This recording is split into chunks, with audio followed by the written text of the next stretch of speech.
국민 여러분 안녕하세요. 공작관TV 그레이트 게임의 최수용입니다. 오늘은 국민 여러분들께 우리나라 말뜻을 한 가지 알려드리고자 이 방송을 하게 됩니다. 다름이 아니라 국민 여러분, 흡수라고 하면 그 흡수라는 말이 무슨 말인지 아시죠? 흡수. 물을 흡수했다. 아이들 기저귀에 소변이 잘 흡수됐다 안 됐다 이렇게 얘기할 때 쓰는 단어가 흡수인데요. 북에서 이 흡수라는 말을 쓰는 우리 남쪽에 대상자들이 있어요. 하나는 김대중이고 또 다른 하나는 서훈입니다. 자, 지금 우리의 비밀 공작망에 따르면 이 서훈과 김대중에 대한 이야기들이 나오는데 참 이 기가 막힌 얘기가 지금 나오고 있습니다. 2000년도 6월 15일 날 김대중은 남북 간의 평화를 이룩하느니 어쩌느니 하면서 국민들을 속이고 사전에 박지원을 통해서 수억만 금의 미화 5억 불 이상을 북에다가 헌납을 하고 김정일과 회담을 하게 되었습니다.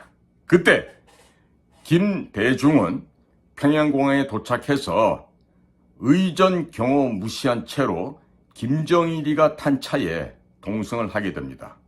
그 순간에 대한민국의 경호실에 누구도 그 차에 탑승할 수가 없었습니다.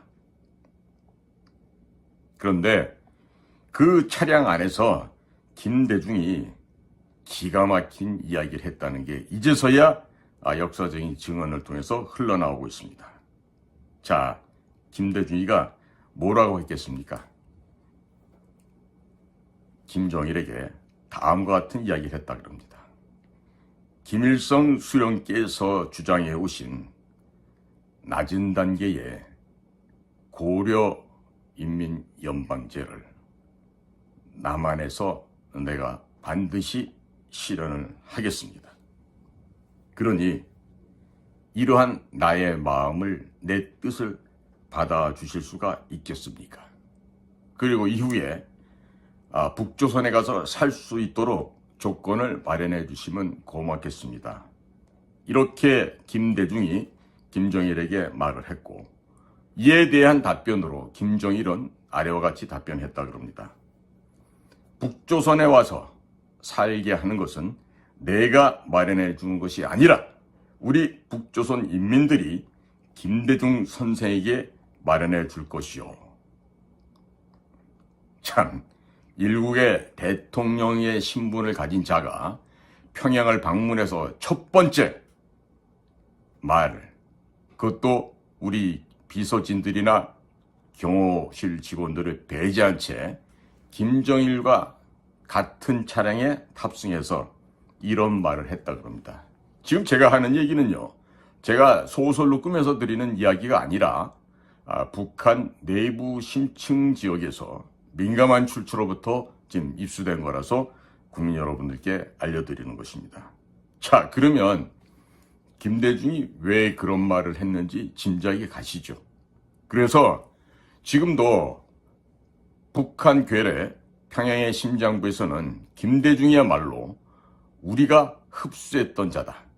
그리고 김대중이 평양에 와서 6.15 회담을 했던 것은 우리 대남 공작기관의 아주 커다란 성과 사업 중에 하나였다. 해서 김대중은 우리가 흡수했던 자로 그가 우리 북에 흡수됨으로 말미암아 그와 같이 김정일과 남북 정상회담을 할 수 있었다라고 누가 얘기한다? 북한 괴뢰의 심장부에 있는 북측 요들이 하고 있는 이야기입니다. 이들이 말할 때 흡수라는 이야기는요, 북에 평양에 충성맹세 서양문을 작성한 그런 자들에 대해서 흡수하였다고 이야기하는 것이죠. 즉 서훈도 마찬가지로 1998년도에서 2000년도 2년 정도 함경도 심포에 있었던 캐도라고 하는 경수로 개발사업 지역에 가서 한국 대표단장 자격으로 파견 근무를 한 자였습니다. 서훈이 이 심포 지역에 체류하는 2년 동안에 북측에서는 모종의 특수한 방법을 활용해서 서훈을 구워 삶았다는 얘기입니다. 그래서 서훈에 대해서도 북에서 현재 나오는 이야기가 서훈은 우리가 흡수한 자이다. 서훈은 우리 북에서 흡수한 자다. 이 말은 마찬가지로 김대중과 마찬가지로 북의 충성맹세 서약서를 작성한 그러한 수준에 도달한 자들에 대한 이야기를 하는 것입니다. 그러면 북의 충성맹세 서약서를 어떻게 하면 작성할 수 있겠습니까? 다른 것도 아니고 대한민국 정보기관에서 파견된 자가 왜 그러한 충성맹세 서약서를 쓸 수밖에 없는 것입니까? 불문가지입니다. 묻지 않아도 알 수 있는 이야기죠. 즉 북에서 만들어놓은 함정에 빠졌을 것이고 그 함정에 완벽하게 포획되어서 북이 요청하는 대로 움직였던 거죠. 그러면 북은 이 흡수했던 사람들이 김대중과 서훈만 있었을까요? 임동원 전 통일부 장관, 이후에 김대중 시절에 국가정보원장도 한 사람이죠. 임동원에 대해서도 마찬가지 이야기를 하고 있고, 또 문재인에 대해서도 문재인은 우리가 흡수한 자다, 이런 이야기를 평가를 하고 있습니다. 문재인 본가는 함경남도 함경시 흥남구역이었다고 합니다. 당시 문재인이 노무현 정부 시절 청와대에서 시민사회수석 할 때 생년월일을 고치고 이산가족 상봉하러 북을 방문한 적이 있었습니다. 당시에 북에서는 접촉시켜줬던 그 여인네가 바로 문재인을 낳아준 생모였다라고 북 내부로부터 진술이 나오고 있습니다.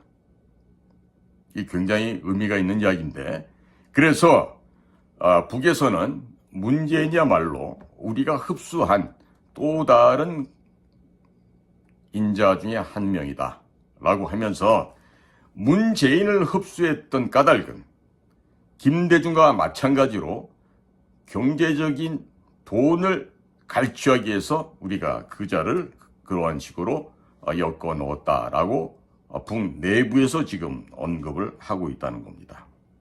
자, 그러니 국민 여러분들 생각해 보십시오.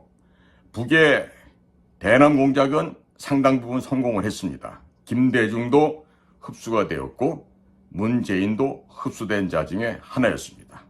그러면 그들과 같이 청와대를 구성하고 있었던 그 밑에 있던 졸개들은 어땠을까요? 그런데 문재인에 대해서 흡수했다고 얘기하면서 북측에서는 다음과 같은 추가적인 설명을 전해왔습니다. 무엇이냐? 문재인은 그저 꼭두각시로 돈을 뜯어내는 도구로 활용을 하고 실제로 이 일을 할 수 있는 것은 문재인 뒤에 옆에 얼마든지 있기 때문에 굳이 문재인까지 활용할 필요는 없겠다. 완전히 바지 사장으로 세워놓고 실질적인 이득은 림종석 동무 같은 자들, 또 청와대 비서진으로 들어가 있던 그 386 주사파 학생운동 출신의 종북 공산주의자들에 의해서 충분하게 아주 신나게 대한민국을 말아먹었던 것이었습니다. 국민 여러분, 이와 같은 끔찍한 일을 우리는 지난 5년간 겪어왔고 국민들이 인지하지도 못하게끔 저들은 그와 같은 비밀스러운 행동을 벌여왔던 것이죠. 자, 이제 우리 국민 여러분들께서 좀 다르게 각성이 좀 되셔야 되겠죠. 지금 제가 전해드린 거는 제가 뇌피셜로 하는 얘기가 아닙니다. 평양 내부에서 우리의 주요한 첩보망을 통해서 지금 나온 얘기를 제가 대신해서 전달해 드리는 거예요. 그러니 이제 국민 여러분, 김대중과 문재인에 대한 실체를 이제 조금씩 아셔야 되겠습니다. 그리고 올바른 생각, 그리고 바른 마음, 바른 생각을 통해서 어떻게 하면 이 나라가, 이 사회가 더 발전할 수 있을지를 우리 다 같이 고민해 보도록 하죠. 오늘도 저희 공작관 TV를 경청해 주신 모든 국민 여러분, 또 해외 동포 여러분들께 감사를 드립니다. 날씨가 계속해서 춥습니다. 감기 걸리지 마시고 건강 상하신 일 없도록 주의하시기를 부탁드리옵니다. 고맙습니다.